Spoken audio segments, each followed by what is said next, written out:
ان شاء الله النهارده هنعمل مع بعض شوربة العدس بطريقة سهلة جدا، طريقة جديدة بس هتخلي طعم العدس معاكي حكاية. يا ريت تتابعوا الفيديو معايا علشان تشوفوا عملناها ازاي. السلام عليكم، ازيكم يا حبايبي؟ عاملين ايه؟ يا رب تكونوا بخير. ان شاء الله النهارده هنعمل مع بعض شوربة طبعا كلنا بنحبها في فصل الشتاء ده، وشوربة بتدفي جدا. شوربة العدس الاصفر. وجبة سهلة وخفيفة وكمان بتدفي جدا في ايام البرد دي. هنبتدي مع بعض، هنسمي الله وهنشوف ايه مقاديرنا. معايا هنا ربع كيلو من العدس، طبعا ممكن تضافي الكمية براحتك على حسب العدد عندك وعلى حسب الكمية اللي انت حباها. ومعايا هنا شوربة، ممكن نستبدلها بالمية في الوصفة دي، مفيش اي مشكلة. بس طبعا الشوربة بتدي طعم حلو جدا للعدس، خصوصا لو شوربة فراخ او شوربة بط بتبقى حلوة قوي. معايا كمان هنا معايا طماطم مكعبات، معايا طماطمتين كبار مقطعهم مكعبات. معايا بصلاية مقطعها مكعبات. معايا بطاطساية صغيرة مقطعها مكعبات صغيرة، وجزراية مكعبات صغيرة، وكمان 3 فصوص من الثوم. لو حابة تضيفي البطاطس تمام، في ناس ما بتحبش طعم البطاطس في العدس، مفيش مشكلة، بس هي بتدي قوام حلو للعدس. هي ما بتغيرش من طعم العدس ولا اي حاجة. الحاجات انا مقطعاها، البطاطس والجزر مقطعاها مكعبات صغيرة علشان تستوي كويس في العدس. كمان معايا هنا ملح وفلفل وكمون، مش اكتر من كده. مش هنضيف ملح كتير علشان انا ضايفه شوربه، علشان هي مملحه برضو، فمش هضيف ملح كتير. دلوقتي بقى هنسمي بسم الله وهنجيب حله وهنشوف هنعمل ايه مع بعض. انا هنا جبت حله حطيتها على النار تسخن معايا. حطيت فيها معلقه صغيره من السمنه، مش كتيره قوي، ويا ريت لو سمنه بلدي تبقى حلوه جدا معاكي في الوصفه دي. وهضيف عليها كمان معلقه من الزيت كده، تمام. هنسخنهم كويس على النار، وبعدين هننزل عليهم على طول بكل الحاجات اللي معانا، الجزر والبصل والبطاطس والطماطم والثوم.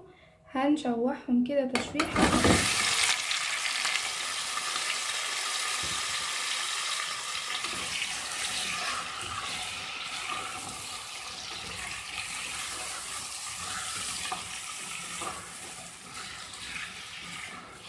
هنشوحهم كده على النار، بجد بتفرق جدا في الطعم.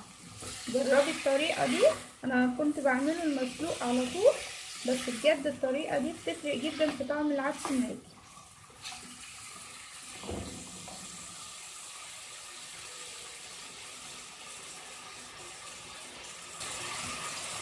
ودلوقتي كمان هنزل عليهم بالعدس وهنقلبهم مع بعض. الريحة طالعة تحفة، بجد حلوة جدا.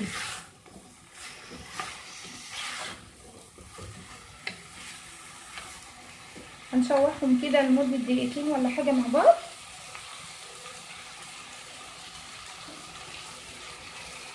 هنضيف عليهم التوابل، ملح وفلفل وكمون، مش اكتر من كده.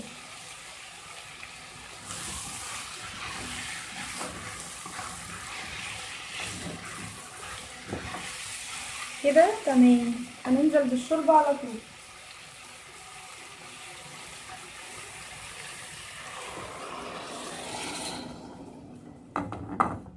حلو جدا كده، خلاص تمام كده. هنسيبهم بقى لحد ما العدس يستوي وكل الحاجات دي تستوي مع بعض، وبعدين هنشوف هنعمل فيهم ايه. هغطيها وهسيبها دلوقتي وارجع لكم بعد ما يستوي. خلاص يا حبايبي، العدس استوى معايا اهو، بقى تمام، كل حاجة استوت فيه. بس طبعا هو لسه عايز يتضرب في الخلاط، فدلوقتي خلاص انا هطفي عليه. دلوقتي بقى انا هسيبه يهدى شوية علشان اقدر اضربه في الخلاط. طبعا لو عندك هاند بلندر يبقى هتضربيه دلوقتي وهو سخن، مفيش مشكلة خالص. هستنى شوية يهدى وهضربه في الخلاط وهرجع لكم تاني. خلاص يا حبايبي، انا ضربت العدس في الخلاط، ودلوقتي معايا بصلة بشرتها ناعم كده، بصلة متوسطة، وفصين توم برضو فرمتهم ناعم. ودلوقتي بقى هنطلع على البوتاجاز علشان نعمل التقلية بتاعة العدس. شكل العدس يا حبايبي بعد ما ضربته في الخلاط، شايفين لونه وسمكه عامل ازاي؟ طبعا انت بتتحكمي فيه، لو عايزاه تقيل او خفيف براحتك اللي يريحك. دلوقتي بقى هشيل العدس وهنعمل التقلية مع بعض. خلاص يا حبايبي، انا معايا دلوقتي زي ما قلت لكم هنعمل التقلية بتاعة العدس. معايا معلقة كبيرة كده تكون حلوة من السمنة، ويا ريت زي ما بقول لكم سمنة بلدي علشان بتدي طعم حلو جدا للعدس. هنسخنها كده على النار. تمام اهي زي ما انتم شايفين معلقة كبيرة. ممكن تحطي سمنة على زيت او سمنة بس او زيت بس اللي يريحك، بس اهم حاجة نسخنها على النار. وهنبتدي ننزل دلوقتي بالبصل عليها. البصل في الاول هنشوحه كده في الاول.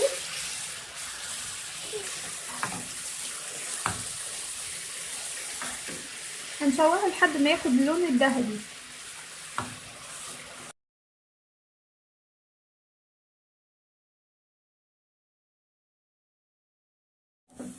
دلوقتي كده يا حبايبي هننزل بفصين الثوم. انت ممكن تعمليه ببصل بس او بثوم بس، اللي يريحك وبتفضلوه اعمليه. بس هو الثوم مع البصل بيدي طعم حلو جدا.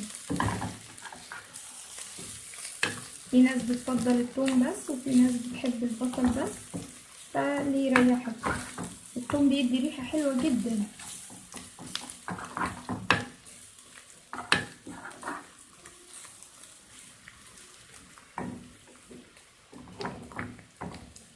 يا حبايبي حلوة قوي. هننزل بيه بقى دلوقتي على العدس.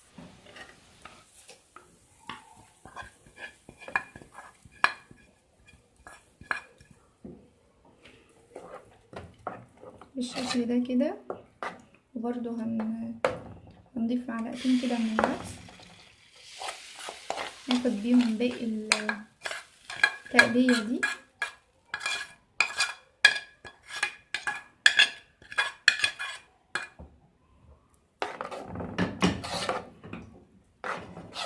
كده تمام. العدس جاهز معايا. وهنقدمه مع بعض.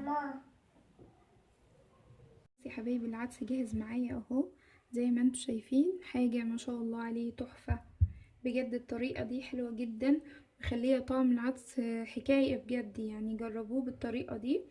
هي طريقة جديدة بس سهلة قوي، يعني ما فيهاش تعقيد ولا حاجة، بس بتطلع طعم روعة. ده كان فيديو النهاردة يا حبايبي، يا رب يكون فيديو سهل وخفيف عليكم وتستفيدوا منه. بس اهم حاجة بقى، لو عجبكم الفيديو ما تنسونيش في اللايك. اعملوا لايك على الفيديو، كمان شيروا الفيديو علشان يوصل لاكبر عدد من الناس. واعملوا سبسكرايب لقناتنا او اشتراك اللي هي باللون الاحمر، وفعلوا زر الجرس علشان يوصل لكم كل جديد بنزله. واشوفكم على خير يا رب في وصفات جديدة، والسلام عليكم.